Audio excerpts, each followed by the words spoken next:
Saviez-vous qu'il existe des activités puissantes que vous pouvez pratiquer au lieu de marcher et qui pourraient réellement prolonger votre vie ? La marche a toujours été considérée comme un modèle d'excellence pour une bonne santé, et cela pour de bonnes raisons. Cependant, en vieillissant, marcher peut devenir plus difficile à cause de l'arthrite, des problèmes d'équilibre, de la fatigue ou simplement de la douleur. Certaines personnes en viennent à penser « si je ne peux plus marcher comme avant, c'est que je régresse ». Mais voici la réalité. Bien que la marche soit excellente, ce n'est pas l'unique moyen de rester fort, mobile et alerte. En fait, les médecins ont identifié 5 habitudes alternatives qui, pratiquées régulièrement, peuvent être tout aussi efficaces, voire plus pour la longévité. Dans cette vidéo, nous vous présenterons 5 choses à faire à la place de la marche, qui soutiennent votre cœur, vos muscles et même votre cerveau. Ce ne sont pas des routines à fort impact, ni des programmes sportifs écrasants. Ce sont des habitudes simples et réalisables que vous pouvez intégrer dans votre quotidien, que ce soit dans votre salon, sur votre véranda ou même assis dans votre fauteuil. Nous expliquerons pourquoi ces habitudes fonctionnent, comment elles améliorent votre santé après 60 ans et pourquoi de nombreux professionnels de santé commencent à les recommander parallèlement, voire avant la marche traditionnelle. Restez avec nous jusqu'à la fin, car l'une d'elles pourrait bien devenir votre nouvelle méthode préférée pour rester dynamique et autonome pendant de nombreuses années. Quel que soit votre âge ou vos capacités, vous trouverez ici une pratique qui répond précisément à votre situation tout en vous aidant à avancer avec confiance vers une vie plus saine et plus longue. Le premier principe de la vie est d'adopter une habitude d'étirement qui maintient votre corps en mouvement. Il n'est pas nécessaire de marcher des kilomètres chaque jour pour garder votre corps souple, équilibré et robuste. Parfois, la meilleure chose à faire est de ralentir, de s'étirer en douceur avec intention et régularité. Les médecins ont découvert que s'étirer seulement 10 à 15 minutes par jour peut grandement améliorer la flexibilité, diminuer la raideur et favoriser une meilleure posture ainsi qu'une circulation plus fluide, surtout chez les personnes âgées qui passent plus de temps assises ou qui bougent prudemment. Lorsque vous étirez votre corps, vous ne travaillez pas seulement vos muscles, vous allongez aussi les tissus qui les relient, vous ouvrez vos articulations, vous permettez au sang de circuler librement dans vos membres et vous aidez vos nerfs à rester alertes et réactifs. La meilleure partie est que l'étirement peut se faire presque n'importe où, à tout moment, sans besoin de matériel ni d'impact sur vos articulations. Imaginez que vous vous réveillez, vous faites rouler doucement vos épaules, vous levez lentement les bras au-dessus de la tête. Vous maintenez cette position en respirant profondément. Vous vous penchez délicatement sur le côté, puis en avant, seulement jusqu'à ce que ce soit confortable, vous vous asseyez et vous étendez les jambes en fléchissant les pieds vers vous. Vous faites tourner vos chevilles, puis vous effectuez une torsion lente au niveau de la taille. Ce ne sont pas des gestes spectaculaires, mais avec le temps, ils libèrent votre amplitude de mouvement et vous évitent de vous raidir avec les années. J'ai une fois rencontré une femme appelée Claire qui avait 79 ans. Elle m'a confié que le secret pour se sentir 20 ans plus jeune était de s'étirer le matin. Elle a dit « Je ne marche plus comme avant, mais grâce à mes étirements matinaux, je garde une sensation de vitalité et de légèreté qui me surprend chaque jour. » Claire affirme qu'elle bouge bien mieux maintenant qu'il y a 10 ans, car elle s'étire. Cela fait partie de sa routine matinale avant même de verser sa première tasse de café. Elle exécute une courte série d'exercices que son médecin lui a enseignés.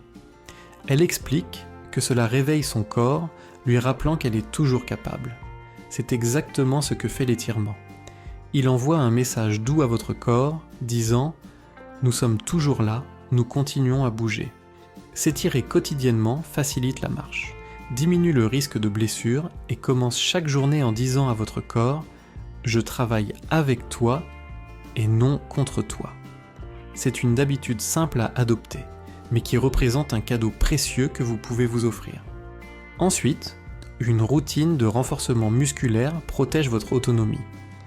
Les médecins s'accordent sur un point essentiel pour bien vieillir. La force est capitale, non seulement pour soulever des objets lourds, mais pour vivre une vie indépendante et pleine. Marcher est excellent pour le cœur, mais cela ne développe pas les muscles comme ils en ont besoin en vieillissant. C'est pourquoi l'entraînement en résistance, avec des poids légers, des bandes élastiques ou simplement le poids de votre corps, est l'une des meilleures pratiques, surtout après 60 ans. Car après cet âge, votre masse musculaire diminue naturellement, un phénomène appelé sarcopénie. Sans intervention volontaire, cette perte s'accélère chaque décennie, ce qui entraîne moins de force, un équilibre réduit et une capacité diminuée à accomplir les tâches quotidiennes. Accomplir les petites actions, comme se lever d'une chaise, porter des courses qu'au mi-terrain ou simplement se rattraper lors d'une chute, ne nécessite pas une routine de musculation compliquée. Cela peut se réduire à utiliser 2 boîtes de conserve comme poids pour faire des curls biceps en regardant la télévision, ou bien quelques squats en s'appuyant sur une chaise de cuisine, voire utiliser une bande élastique pour pousser les bras vers l'avant ou sur les côtés en restant assis bien droit. Ces mouvements modestes accomplis régulièrement envoient un message clair à votre corps: garde ces muscles, j'en ai encore besoin. Je connaissais autrefois un homme nommé Marcel, âgé de 82 ans, qui avait arrêté de marcher à cause de douleurs à la hanche. Pendant un moment, il craignait de devenir dépendant d'un fauteuil roulant. Cependant, son médecin lui prescrivit une routine simple de renforcement musculaire, seulement 15 minutes par jour en utilisant des bandes de résistance en position assise. 3 mois plus tard, il pouvait se lever de sa chaise sans s'aider de ses mains. 6 mois après, il remontait les escaliers à nouveau, pas rapidement, mais avec force et fierté. Le renforcement musculaire offre des possibilités, il redonne de la maîtrise, rendant les activités quotidiennes plus simples, plus sûres et plus agréables. De plus, peu de personnes savent que les muscles aident aussi à réguler le sucre dans le sang, améliorer le sommeil et soutenir la fonction cérébrale. Ainsi, en renforçant votre corps, vous ne travaillez pas seulement vos bras et vos jambes, mais bien plus encore. Le secret réside dans la régularité. Il n'est pas nécessaire de soulever des poids lourds ni de s'inscrire dans une salle de sport. Il suffit de rappeler à vos muscles chaque jour qu'ils comptent encore. En réponse, ils resteront fidèles, vous porteront en avant avec plus de force, de stabilité et de confiance à chaque pas que vous ferez ou même ne ferez pas. Si vous regardez encore cette vidéo et que vous trouvez ces informations utiles, merci de laisser un commentaire avec le chiffre 2 pour me faire savoir que vous êtes là. Si vous n'êtes pas encore abonné, je vous encourage à vous abonner et à activer la cloche pour ne manquer aucune vidéo. Votre soutien nous permet de continuer à créer du contenu de qualité pour vous informer et vous motiver. Passons maintenant au point numéro 3, une pratique respiratoire qui fortifie de l'intérieur vers l'extérieur. Beaucoup ignorent l'énorme puissance contenue dans la respiration. Celle-ci paraît automatique, constante et toujours présente. Pourtant, avec l'âge, la capacité pulmonaire diminue naturellement, la cage thoracique devient plus rigide et le diaphragme perd en force. À moins d'entretenir activement les muscles impliqués dans la respiration, ce déclin progressif se fait sentir. Il est possible de ressentir un essoufflement en montant des escaliers ou même, après de longues discussions, une tension accrue dans la poitrine, une respiration plus superficielle et une fatigue plus fréquente. C'est pourquoi les médecins recommandent désormais d'adopter une respiration profonde et consciente comme habitude quotidienne, une pratique aux avantages comparables à la marche, particulièrement chez les personnes plus âgées. Les exercices respiratoires agissent de façon majeure sur 3 aspects essentiels. Ils améliorent l'échange d'oxygène, diminuent la charge cardiaque et apaisent le système nerveux. Une routine simple consiste à s'asseoir confortablement, poser une main sur la poitrine et l'autre sur le ventre, puis inspirer lentement par le nez pendant le comptage de 4, retenir un instant, puis expirer par la bouche sur le comptage de 6. Répétez cela de 5 à 10 minutes chaque jour pour en ressentir les bienfaits. Cela peut paraître trop simple pour faire une différence, mais avec le temps, cela peut réduire la tension artérielle, diminuer l'anxiété et accroître votre endurance. J'ai rencontré une femme nommée Claire, âgée de 85 ans, qui avait arrêté de marcher dehors à cause de l'essoufflement. Elle se sentait gênée, comme si ses poumons s'étaient retournés contre elle. Son médecin lui a conseillé une routine quotidienne de respiration pour rééduquer son diaphragme et apaiser son système nerveux. Au début, elle trouvait cela ridicule de rester simplement assise à respirer, mais après 2 semaines, elle a remarqué qu'elle dormait mieux. 1 mois plus tard, elle montait les marches de son perron sans avoir besoin de s'arrêter. Elle a dit « Je ne pensais pas que respirer pouvait être un exercice, mais je me suis trompée, c'est un remède, et elle avait raison. » La respiration profonde stimule le nerf vague qui calme le corps et réduit l'inflammation. Elle favorise la circulation de la lymphe, soutient la digestion et améliore la concentration. Contrairement à la marche, c'est une activité que l'on peut faire même en étant malade douloureuse ou confiné au lit. La beauté de la respiration réside dans son accessibilité permanente, elle ne coûte rien, ne demande pas d'espace et elle s'adapte à votre état, que vous soyez fort ou fatigué, debout ou allongé, anxieux ou serein. C'est votre outil intégré pour vous recentrer, renforcer et vous reconnecter. Alors si aujourd'hui, marcher vous semble impossible, asseyez-vous, inspirez lentement, expirez complètement et rappelez-vous que vous gardez toujours le contrôle de votre santé, un souffle après l'autre. 4e point, une routine d'équilibre qui protège votre avenir. La plupart des gens ne pensent pas à leur équilibre avant d'en avoir besoin.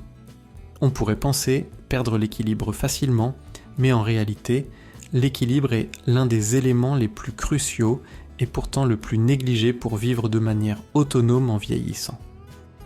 Les chutes représentent la principale cause de blessures graves chez les personnes âgées et elles n'affectent pas seulement le corps, elles entament aussi la confiance en soi. Après une chute, même légère, il est fréquent de devenir plus prudent, hésitant et sédentaire, ce qui entraîne une spirale descendante avec moins de mouvement, moins de force et un équilibre qui se détériore encore plus. Cependant, la bonne nouvelle, c'est que l'équilibre est une compétence qui, tout comme la force, peut s'apprendre, s'améliorer et se maintenir souvent avec seulement quelques minutes par jour. Aujourd'hui, les médecins conseillent vivement un entraînement doux de l'équilibre, devenu une habitude puissante pour les seniors souhaitant rester stables, indépendants et indemnes de blessures. Les exercices ne sont pas complexes ni réservés à un équipement sophistiqué.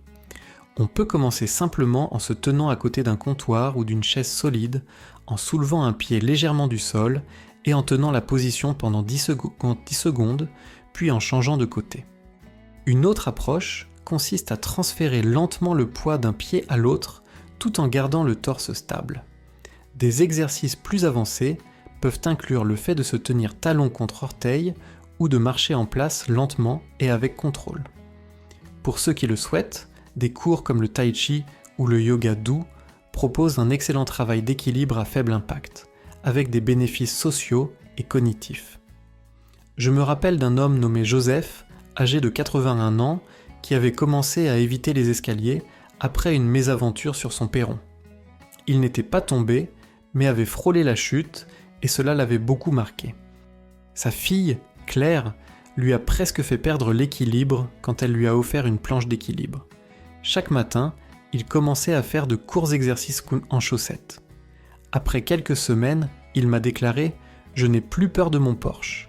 Voilà ce que l'entraînement à l'équilibre peut vous rendre, non seulement la coordination, mais aussi la confiance en soi. Ce n'est pas seulement une protection contre les chutes, cela améliore aussi la posture, la force du tronc, la stabilité des chevilles et même la concentration. Votre corps devient plus conscient de sa position dans l'espace, vous commencez à bouger avec intention plutôt qu'avec crainte. Cette assurance tranquille se manifeste dans chaque geste, du simple fait d'attraper un objet sur l'étagère la plus haute à se tenir sous la douche, ou à traverser une foule sans hésitation.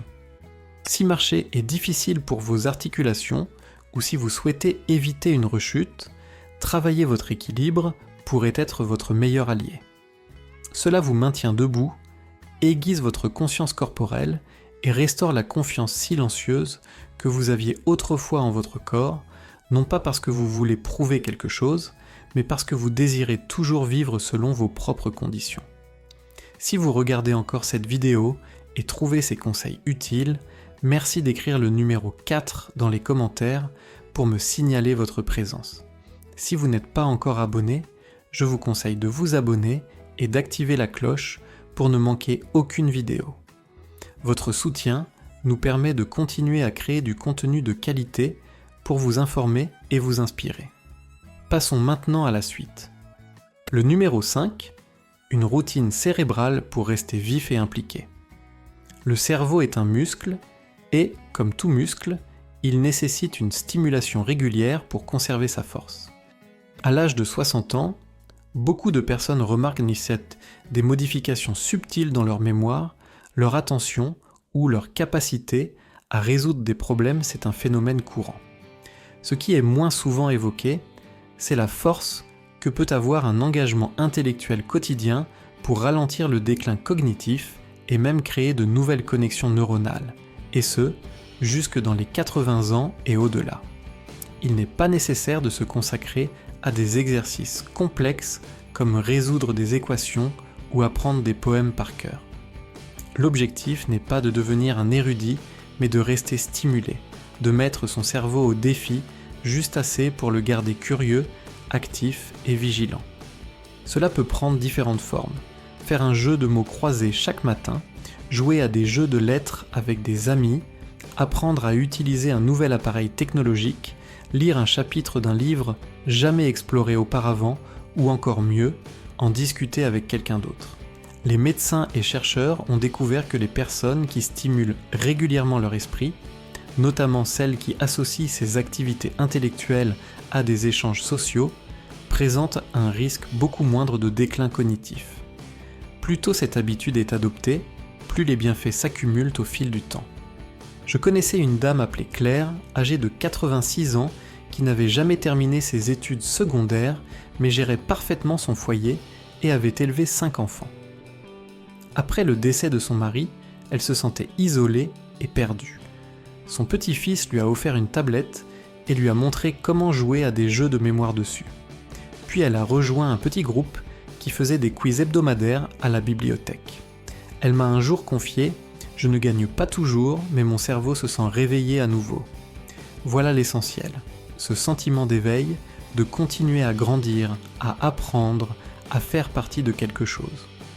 Lorsque votre esprit est actif, votre humeur s'améliore, votre énergie augmente et même votre santé physique en bénéficie, car la motivation, le mouvement et la mémoire sont plus liés que ce que l'on imagine. Ainsi, si la marche ne fait pas partie de votre programme aujourd'hui, posez-vous plutôt cette question. Ai-je stimulé mon cerveau aujourd'hui ? Ai-je lu quelque chose, résolu un problème, créé ou partagé une idée nouvelle ? Ces actions simples ne vous feront peut-être pas transpirer, mais elles renforcent votre identité. Elles vous rappellent que vous êtes là, non seulement pour survivre, mais aussi pour penser, choisir, participer. Peut-être que ce petit défi intellectuel quotidien, ou cette conversation de l'après-midi, contribue bien plus à votre longévité que vous ne le croyez, car vivre jusqu'à 100 ans ne dépend pas uniquement de l'activité physique, c'est aussi maintenir votre esprit pleinement éveillé dans le même temps. En conclusion, vous avez sans doute compris quelque chose d'essentiel. Mener une vie longue et en bonne santé n'est pas seulement question de marcher. Il s'agit de mouvement bien sûr, mais également de calme, de respiration et d'intention. C'est se présenter à soi-même d'une manière douce, réalisable et profondément significative.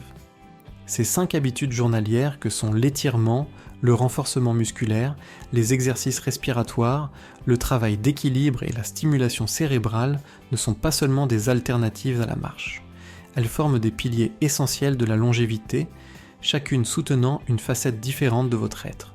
Ensemble, elles bâtissent une base solide pour une force, une clarté et une confiance capable de vous accompagner pendant vos 70, 80 ans et bien plus encore. Alors, demandez-vous laquelle de ces pratiques pourriez-vous intégrer à votre quotidien. Commencez aujourd'hui et non la semaine prochaine.